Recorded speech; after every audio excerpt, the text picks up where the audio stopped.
कि भाई देर करती है, गुस्सा करूंगा तो जल के भस्म हो जाएगी, और ये तुमको कैसे पता चला?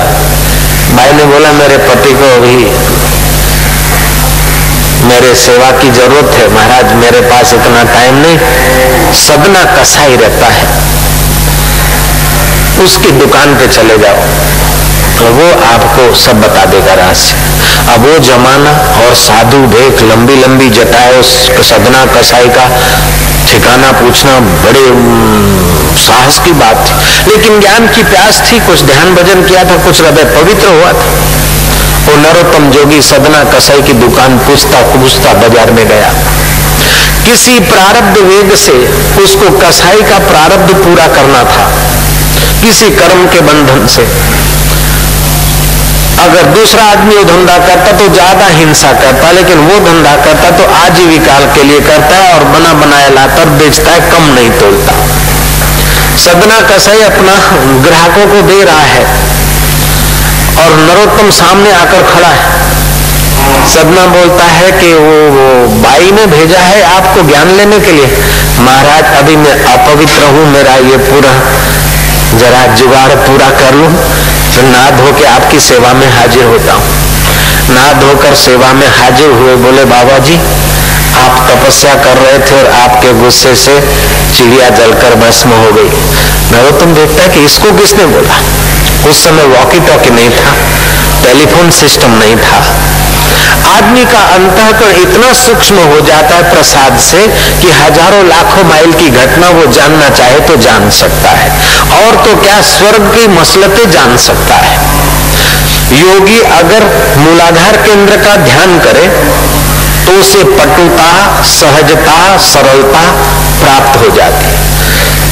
हर रोज 1 घंटा स्वादिष्टान केंद्र का ध्यान करे तो उसे जादुरी सिद्धि प्राप्त हो जाती है, कवित्व शक्ति खिल जाती है और देवताओं की सभाओं को और मसलतों को वो जान सकता है।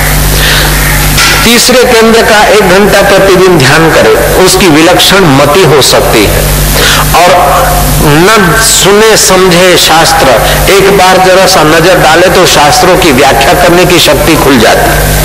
ध्यान में इतनी सारी योग्यताएं। तो वे लोग समता का ध्यान करते थे।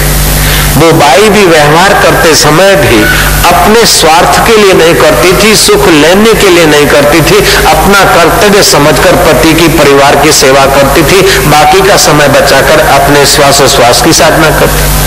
और वो सदना कसाई पूर्व का अपूर्व अभ्यास, पूर्व का कोई जोगी था, प्रारब्ध वेग से उसका कर्तव्य निभाता था, बाकी का काम वो अपनी आध्यात्मिक प्रसादी में लगाता था। तो आप भी अपना गुवाहाटी में या कलकत्ते में घर में या दुकान में अपना कर्तव्य थोड़ा करते कराते, असली कर्तव्य की तरफ अगर समय लगाते तो आपके दोनों हाथ में लड्डू है। इस लोक में भी आनंद से आराम से आपके बढ़िया काम होने लगेंगे और अंदर का प्रसाद भी जग जाएगा। दोनों हाथ में लड्डू, ये लोक सुखी परलोक सुहेली। जो लोग कथा कीर्तन सत्संग नहीं सुनते हैं, I am very hurry, I am very hurry, मैं बहुत बिजी हूं, ये करना है, वो करना है, वो करना है, वो आदमी तो बुद्धू हलवाई जैसा काम करते हैं। बुद्धू हलवाई का धंधा बंद हो गया, बुद्धू हलवाई का हलवाई पना नहीं चला, उसने धोबी का धंधा किया। मेरा बुद्धू था, एक दिन गधे पे बैठकर शाम के टाइम में भागा जा रहा था। दोस्तों ने पूछा कहाँ जाते हो? बोले अभी फुर्सत नहीं। अरे कहाँ जाते हो? कि I have no time, excuse me. भागा जा रहा है। आखिर एक पुराने साथी ने कहा कि तुम कहाँ जा रहे हो, क्या काम है? बोले मेरा एक का एक गधा है, खो गया है, उसको खोजने जाता हूँ। साथी ने पूछा जिस पर बैठा हो वो किसका है? बोलता यार यही तो मेरा है, यही मेरा गधा है। तो जिस पर बैठा है उसी को खोजने जा रहा है। ऐसे जिस चैतन्य स्वरूप सुख स्वरूप आत्मा की सत्ता पर मन बैठा है, उसी आत्मा की सत्ता को सुख को भूलकर आदमी बाहर ये करूं तो सुखी हो जाऊं, ये पाऊं तो सुखी हो जाऊं, इतना करूं तो सुखी हो जाऊं, इतना करूं तो सुखी हो जाऊं। लेकिन मन को समझाओ कि भैया जिसकी शादी नहीं हुई वो भी दुखी और शादी वाला भी दुखी है। धन नहीं है वो भी दुखी है निर्धनता से, और धन ज्यादा है वो सेट करने से दुखी है। किसी की बदली नहीं होती तो कोई बदली से दुखी है तो कोई बदली के लिए दुखी है, कोई पत्नी से दुखी है तो कोई पत्नी के लिए दुखी है, कोई बच्चों के लिए दुखी है तो कोई बच्चे से दुखी है, कोई पैसों के लिए दुखी है तो कोई पैसों से दुखी है। नानक दुखिया सब संसार, सुखी बसे मिस्कीना जिन नाम आधार। मिस्किन जो अहंकार रहित है, जिसको कोई संत या सतगुरु का प्रसाद मिल गया है, वो आदमी सुखी है, अंतःकरण में संतुष्ट है। बाकी का तो भाई कितना भी मिला, धन सत्ता वैभव, कहाँ भी घूमे देश परदेश, अरे स्वर्ग में भी घूम के आए तभी भी सब दुख दूर नहीं होते हैं। सब दुख तो दूर तब होते हैं जब सब जिससे हो रहा है उसमें मन लगाने की कला आ जाए। तो उसमें मन लगाना, प्रसाद को पाना है, और उसके प्रसाद से अपना तो भला हो जाता है। आपके हृदय में उस परमात्मा का प्रसाद प्रकट हुआ, आपका तो भला हुआ, लेकिन आपकी निगाह जितने लोगों पर पड़ेगी उन पर भी तुम्हारी आंखों से भक्ति की तन मात्राएं निकलेगी, उनका कल्याण होगा। दोस्तों, आपकी वाणी उनके कान में पड़ेगी, उनके पाप कटेंगे। आपको छूकर हवा लगेगी तो उन लोगों की पवित्रता शुरू हो जाएगी, आप ऐसे हो जाएंगे। और यही कारण है कि संत दर्शन का मातम था। आज के विज्ञानी कुछ प्रयोग करके ये बात साबित कर रहे हैं।